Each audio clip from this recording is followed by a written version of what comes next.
Okay, let's look at a second example of how we can solve a 3x3 system using matrices. So first thing we're going to do, just like before, we are going to write our system as an augmented matrix.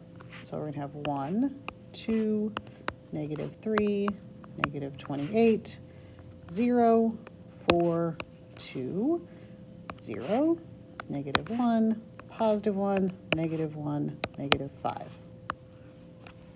Okay, what I noticed first is it's kind of nice because we already have a 0 in one of the places we want to get a 0 here, but we're not going to worry about that just yet because we know the first place that we start to get a 0 is we always want to start in that lower left-hand corner, which means if I want to get a 0 in that lower left-hand corner, I'm going to look at equations 1 and 2 because I know I'm looking for opposites. I'm looking for a positive and negative of the same number, which means if I take row 1 and add it to row 3 and put it in row 3, then I'm going to have a 0 where I need it to be. So let's show what that's going to look like. Okay, so we are going to have row 1, which is 1, 2, -3, -28, -1, 1, -1, -5. If I add them together, I get a 0, which is what I wanted. 3, -4, and -33. So we are going to have in this row over here, or excuse me, in my new matrix over here, row 1 and row 2 don't change because remember this is the only row that changes. So we have 1, 2, -3, -28, and then I'm going to have 0, 4, 2, 0. And then on the bottom row, that's the new information, which is going to be 0, 3, -4, -33. Okay, again, I kind of ran out of room a little bit there. Get my little matrix closed. So now, well, lovely, right? I wanted a 0 here. Check, already got that. I want a 0 right above it. Check, we already have that. However, now we need to get a 0 here. And if you notice, there's not a super easy way to do that. Okay, so I'm going to go ahead and you're going to have to multiply 2 of the equations in order to make it eliminate. So I am going to take, and of course I kind of wrote too big, so it's over there. I'm going to take row 2 and row 3. Okay, and I know I need a positive and a negative that are opposites of each other. So if I want to get a 0 down here, oops, daisies, let me do a little color here, and I'm using row 2 and row 3, that means I'm going to need a positive 12 and a negative 12. So I'm going to take -3 times row 2. I'm going to add it to 4 times row 3. And I need it to be in row 3. Okay, so -3 times row 2 is going to be 0, -12, -6, and 0. That's -3 times row 2, and then I'm going to add that to 4 times row 3, which is going to be 0, +12, -16, and -132. Yes, I'm aware that these are large numbers, but that's okay. 0, 0, -22, and -132. And that's going to go into, where did we say? Row 3. Okay, so I'm going to rewrite my matrix here. 1, 2, -3, -28, 0, 4, 2, 0, and then my new row 3 is 0, 0, -22, -132. Okay, so we followed our steps. We've got zeros down here in the corner, okay?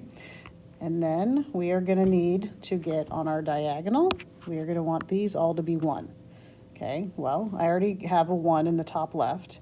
So row 2, I'm going to have to multiply by 1/4 times row 2. That's going to give me, excuse me, 1/4 times row 2. That'll give me a 1. Then I'm also going to need kind of a weird number to multiply by, but I'm going to have to multiply -1/22 times row 3. Okay, because -1/22 times -22 gives me +1. My result over here, okay, my result is going to be, okay, I'm going to have 1, 2, -3, -28. That's good. Then I've got 0, 4 divided by 4. 4 times 1/4 is 1, which is what I wanted. 2 times a fourth is 2/4, which is a half, and then I still just have that 0 there because 0 divided by anything is still just 0. And then I'm going to make this a little bit bigger. Okay. And then I have 0, 0. When I divide by -1/22, I'm going to end up with a 1, which is what I wanted. -132 divided by -22 is going to be +6. So now I've got my zeros where I want them. I've got my 1s on the diagonal, so now I can write my equations, okay? And I'm going to, for right now, since I wrote kind of big, I'm going to erase this.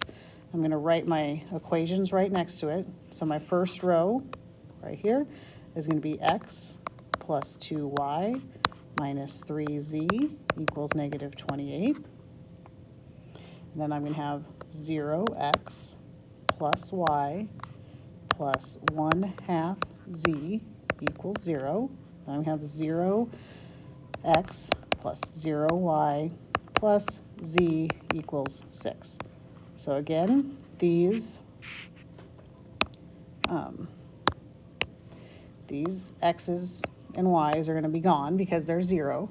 Okay, so I know in my answer I'm going to have x, y, and I know that that z is 6.